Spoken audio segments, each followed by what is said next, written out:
તમારી જોડે notebook textbook available છે એટલે દરેક વિદ્યાર્થી પોતાની ટેક્સ્ટબુકમાં પાના નંબર 21 ઉપર સ્વાધ્યાય 1.3 માં એક્ઝામ્પલ 6 ઉપર ધ્યાન રાખો. હું રકમ વાંચું છું, બરાબર ધ્યાન રાખજો. ઠંડુ કરવાની પ્રક્રિયા માટે ઓરડાના તાપમાનને 40°C થી શરૂ કરીને હવે એક રૂમ ઠંડો કરવો છે આપણે. હવે રૂમ ઠંડો કરવો છે તો એનું તાપમાન 40°C થી શરૂ કરીને 5°C પ્રતિ કલાકના દરે ઘટાડવું જરૂરી છે. હવે ઓરડાનું તાપમાન 40°C છે. હવે 1 કલાકે દર કલાકે એટલે કે 1 કલાકે 5°C ઘટે છે. હવે દર કલાકે તાપમાન નો ઘટાડો બરાબર હવે કેટલું ઘટે છે તો 5°C. હવે દર કલાકે 5°C ઘટે છે, માટે ઘટે એટલે શું થશે માઈનસ. હવે આગળ જુઓ, પ્રક્રિયા ચાલુ કર્યાના 10 કલાક પછી હવે પ્રક્રિયા ચાલુ થઈ. આપણે રૂમ ઠંડો કરવો છે તો પ્રક્રિયા ચાલુ કરી. ચાલુ કર્યાના 10 કલાક પછી ઓરડાનું તાપમાન કેટલું હશે? હવે 1 કલાક થાય તો 5°C ઘટે છે. આ તાપમાન આપણે 10 કલાક સુધી કન્ટિન્યુ ચાલુ રાખીએ. હવે ઓરડાનું તાપમાન પ્રક્રિયા ચાલુ કર્યા પછી 10 કલાક પછી હવે 10 કલાકે ઓરડાનું તાપમાન કેટલું હશે? તો 10 કલાકે ઓરડાનું તાપમાન, હવે જુઓ, તમારા રૂમનું ટેમ્પરેચર 40°C હશે. 1 કલાકે ઘટતું 5°C ઘટ્યું, બીજા કલાકે 5°C ઘટ્યું, ત્રીજા કલાકે, એમ 10 કલાક સુધી આપણને એવું કીધું કે 10 કલાકે ઓરડાનું તાપમાન કેટલું હશે? તો 10 કલાકે 10 અને આ જે છે એ -5°C. હવે 1 કલાકનું 5°C તો 10 કલાકનું કેટલું થાય? તો 1 કલાકનું 5, 2 કલાકનું 10, 3 કલાકનું 15. એ જ રીતે 10 કલાકે ઓરડાનું તાપમાન 10 ગુણ્યા -5 હશે, એટલે કે -50°C થાય. હવે આપણને એવું પૂછ્યું છે કે 10 કલાક પછી ઓરડાનું તાપમાન કેટલું થશે? હવે આટલું જે તાપમાન હતું, આપણા રૂમનું ટેમ્પરેચર કેટલું હતું? 40°C. હવે ઓરડાનું જે તાપમાન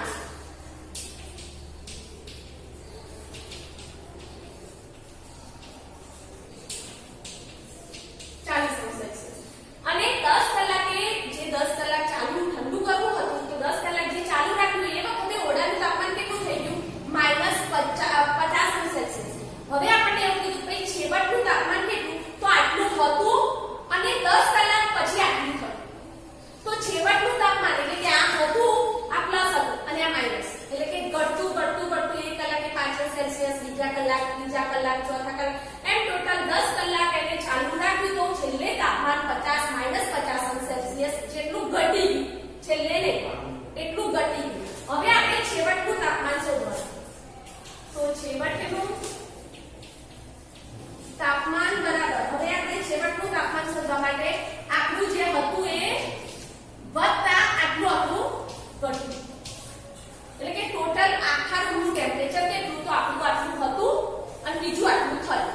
તો બંનેનો સરવાળો કરીશું તો પ્લસ માઈનસ માઈનસ. હવે માઈનસ માંથી એક સંખ્યા પ્લસ, એક માઈનસ, પ્લસ માઈનસ માઈનસ, 50 માંથી 10 40 જાય તો 10°C. એટલે કે તમારું છેવટેનું તાપમાન આપણે ઓરડામાં છેલ્લે કેટલું તાપમાન હશે? તો 10°C હશે. ફરીથી એકવાર જોઈ લો, તમારું ઓરડાનું તાપમાન 40°C હતું, એમાંથી આ 40°C માંથી દર 1 કલાકે 5°C ઘટે છે. એમ કરતા કરતા 10 કલાક સુધી ઘટ્યું, એનો મતલબ કે 50°C ઘટ્યું. તો છેલ્લે જ્યારે તમે રૂમમાં જોશો ત્યારે તાપમાન કેટલું રહેશે? તો આટલું હતું વત્તા આટલું બીજું થયું. તો એ બંને પ્લસ માઈનસ માઈનસ, એટલે આ પ્લસ હતું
કેટલા મળે -2.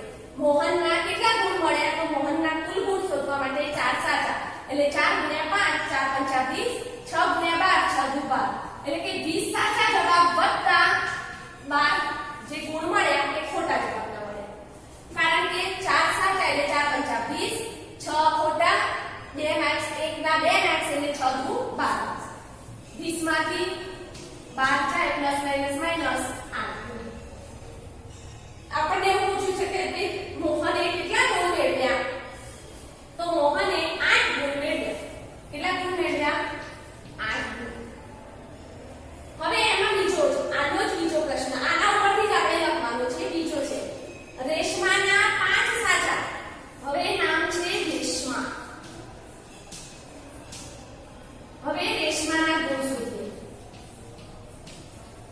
હવે રેશમાના 5 સાચા અને 5 ખોટા 10 પ્રશ્નો થઈ ગયા એમાંથી 5 સાચા પડ્યા એટલે 5 × 25 એકના 5 ગુણ તો 5 પ્રશ્નો સાચા પડે તો 5 × 5 થશે વત્તા 5 ખોટા તો 5 × માઈનસ તો 5/25 5 દુ 10 10 કેવા થશે માઈનસ કારણ કે ગુણાકારમાં એક માઈનસ હોય એટલે જવાબ માઈનસ મળે 25 પ્લસ માઈનસ 25 માંથી 10 જાય તો 15 તો રેશમાએ કેટલા ગુણ મેળવ્યા તો રેશમાએ મેળવેલ ગુણ બરાબર 15 મોહનના કેટલા 8 ગુણ રેશમાના કેટલા 15 હજી બીજો પ્રશ્ન છે અંદર હિનાના ગુણ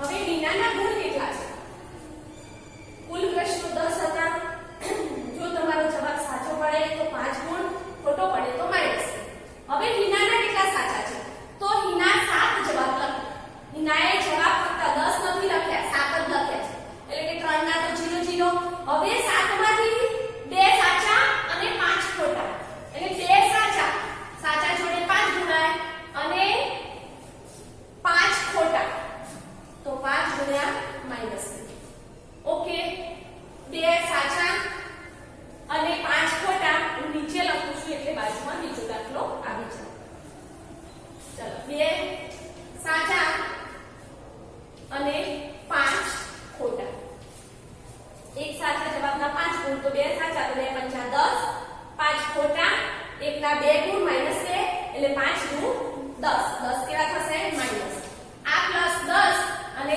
5 દુ 10 કેવા થશે માઈનસ 10 માંથી 10 જાય ઓકે હિનાને કેટલા ગુણ મળ્યા તો હિનાને 0 ગુણ મળ્યા કારણ કે હિનાએ શું કર્યું તો 5 તેના 2 સવાલ જ સાચા હતા અને 5 ખોટા લખ્યા હતા એને 7 જ કુલ પ્રશ્નો લખ્યા હતા હવે 7 પ્રશ્નો લખ્યા એટલે 3 ના તો 0 0 થઈ ગયા હવે બેમાંથી સાચા જવાબ 2 સાચા હતા તો 2 × 5 10 સાચા જવાબના અને 5 દુ 10 એટલે કે -10 ખોટા જવાબના એના 10 માર્ક્સ આવ્યા અને ખોટા જવાબના -10 એટલે એને છેલ્લે કેટલા ગુણ મળ્યા તો 0 આના આધારે આ પહેલો બીજો અને ત્રીજો પ્રશ્ન રકમ લખ્યા પછી આખી રકમ લખી દેવાની નીચે લખ્યા પછી આ છે એનું શું આપેલું છે વિગત લખવાની વિગત લખ્યા પછી એના આધારે 1 2 અને 3 દાખલા કમ્પ્લીટ કરવાના ઓકે એ જ રીતે બીજો એક્ઝામ્પલ આપેલું છે એક્ઝામ્પલ 8 હવે એક્ઝામ્પલ 8 માં જુઓ ચોપડીમાં ધ્યાન એક સિમેન્ટ કંપનીએ સફેદ સિમેન્ટની 1 ગુણ વેચતા હવે સફેદ સિમેન્ટ હવે સિમેન્ટ આપેલો છે તો સફેદ સિમેન્ટની 1 ગુણ વેચતા નફો 8 રૂપિયા અને 1 ગુણ રાખોડી હવે રાખોડી સિમેન્ટની 1 ગુણ વેચો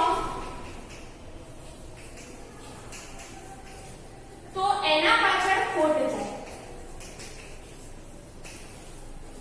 હવે જો રકમ બરાબર વાંચું છું એક સિમેન્ટ કંપની સિમેન્ટની એક કંપની હતી એને સફેદ સિમેન્ટ અને રાખોડી સિમેન્ટ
ખોટ ગઈ. હવે કંપનીને નફા કરતા ખોટ વધારે તો વેપારીને ખોટ થાય.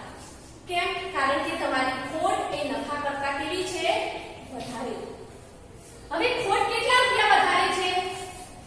તો ખોટ બરાબર 25,000 માઈનસ 24,000 એટલે કે 1,000 રૂપિયા એટલે વધારે ખોટ ગઈ. આ શોધવાનું આપેલું નથી પણ મેં તમારા ધ્યાન માટે લખ્યું. આપણને તો ખાલી એમ જ કીધું છે કે કેટલો નફો કે ખોટ થયો હશે. હવે કેટલો પૂછો એટલે લખવું જરૂરી છે. તો ખોટ ગઈ કે નફો? તો ખોટ ગઈ. કેટલા રૂપિયા? તો ખોટ કેટલા રૂપિયા ગઈ કંપનીને? તો એ જે કંપનીનો વેપારી હતો એ વેપારીને 1,000 રૂપિયા ખોટ ગઈ. સફેદ સિમેન્ટ એનો નફો, સફેદ સિમેન્ટમાં નફો મળે છે તો સફેદ સિમેન્ટનો નફો એને 3,000 ગુણ વેચી પણ એના સામે એને 5,000 ગુણ એટલે કે આ વધારે વેચી અને એમાં ખોટ જાય છે. તો એનો નફો શોધી દીધો, એની ખોટ શોધી અને નફા કરતા એનો ખોટ એટલે કે એને જે વેચ્યું ને આ સફેદ કરતા આની એટલે કે આ રૂપિયા જે આય ને એના કરતા આ વધારે જાય એટલે કે ખોટ વધારે. નફો તો થયો એને 24,000 પણ સામે એને 25,000 ની ખોટ પણ ગઈ. હવે 25,000 ની ખોટ ગઈ પણ સામે 24,000 નફો થયો એટલે 24,000 તો મળી ગયા. તો વધ્યા કેટલા કે જે ના મળે? તો 25,000 માઈનસ 24,000 એટલે 1,000 રૂપિયાની ખોટ ગઈ. ઓકે. એના પછી બીજો પ્રશ્ન છે અંદર તમારી ટેક્સ્ટબુકમાં. જો રાખોડી સિમેન્ટની 6,400 ગુણ વેચાઈ હોય. હવે તમને એવું કીધું છે કે રાખોડી સિમેન્ટની ગુણ. હવે રાખોડી સિમેન્ટની ગુણ કેટલી વેચાઈ? 6,400. તો સફેદ સિમેન્ટની કેટલી ગુણ વેચાય? તો નફો પણ ન થાય અને ખોટ પણ ન થાય. હવે આપણને એવું કીધું છે કે ભાઈ રાખોડી સિમેન્ટની ગુણ 6,400 વેચાય. હવે આ 6,400 વેચાય રાખોડી સિમેન્ટની પણ રાખોડી સિમેન્ટ પાછળ આપણને શું થાય છે? ખોટ. તો પહેલા કેટલા રૂપિયાની ખોટ ગઈ? હવે જેટલા રૂપિયાની ખોટ જાય એટલા રૂપિયાનું આપણે વેચાણ કરવું પડે. કયા સિમેન્ટનું? સફેદ સિમેન્ટ. તો પહેલા રાખોડી સિમેન્ટની ખોટ શોધી નાખીએ. તો રાખોડી સિમેન્ટની ખોટ બરાબર એના ગુણ 6400 અને એક ગુણ પાછળ 5 રૂપિયા ખોટ જાય. 4 5 20 ની શું? 2 30 ને 2 32 64 5 320 અને આ 2 0. એને કુલ 32,000 રૂપિયાનું વેચાણ કર્યું. 6400 ગુણ વેચી એનો મતલબ કે એને જ્યારે રાખોડી સિમેન્ટ વેચ્યો ત્યારે 32,000 રૂપિયા મળ્યા. હવે આ 32,000 રૂપિયા એને મળ્યા તો આપણે 32,000 રૂપિયા સફેદ સિમેન્ટમાંથી મેળવવાના છે. હવે આ આપણને 8 રૂપિયા નફો થાય છે. હવે 8 રૂપિયા નફો એક ગુણ પાછળ થાય તો 32,000 રૂપિયા કેટલી ગુણે થાય એ શોધવું પડશે. તો તમારા 32,000 ને 8 વડે ભાગી નાખો. કેમ? કારણ કે તમને સફેદ સિમેન્ટની એક ગુણ પાછળ 8 રૂપિયા નફો થાય છે. તમારી કુલ 32,000 રૂપિયા આપણે પાછા મેળવવાના છે. આપણને એવું પૂછ્યું કે તમે સફેદ સિમેન્ટની કેટલી ગુણ વેચો તે નફો એના થવો જોઈએ, ખોટ પણ ના થવી જોઈએ. એટલે કે એને રાખોડી સિમેન્ટ વેચો તો 32,000 મળે. હવે 32,000 એના ગયા, ખોટ હતી એટલે ગયા. 32,000 ગયા તો પાછા તો મેળવવા પડશે ને 32,000. તો એના માટે એને સફેદ સિમેન્ટ વેચવું પડે. હવે સફેદ સિમેન્ટ કેટલો વેચવાનો? તો એક ગુણ વેચે તો 8 રૂપિયા નફો થાય. તો એવી કેટલી ગુણ વેચશે? તો સફેદ સિમેન્ટનું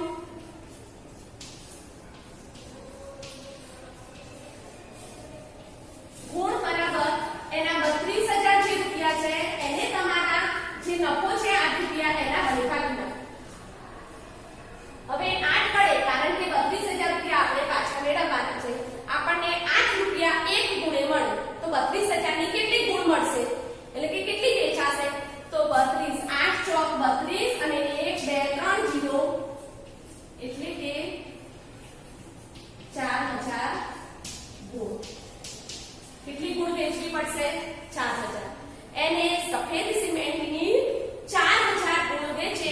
અંકો પણ ન થાય અને ખોટ પણ ન થાય. દાખલો બરાબર ખોટ સમજજો, ના ખબર પડે તો ફરીમાં આ વિડિયોમાં જોવાનું અને સમજવાનું.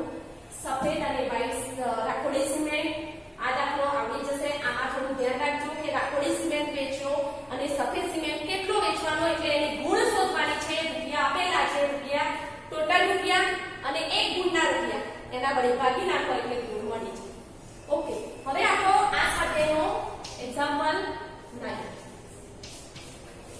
હવે ખાલી જગ્યાને પૂર્ણાંક સંખ્યા વડે પૂરી સાચું વિધાન બનાવો. હવે ખાલી જગ્યાઓ આપેલી છે, ખાલી જગ્યાઓ પહેલા લખી દઉં.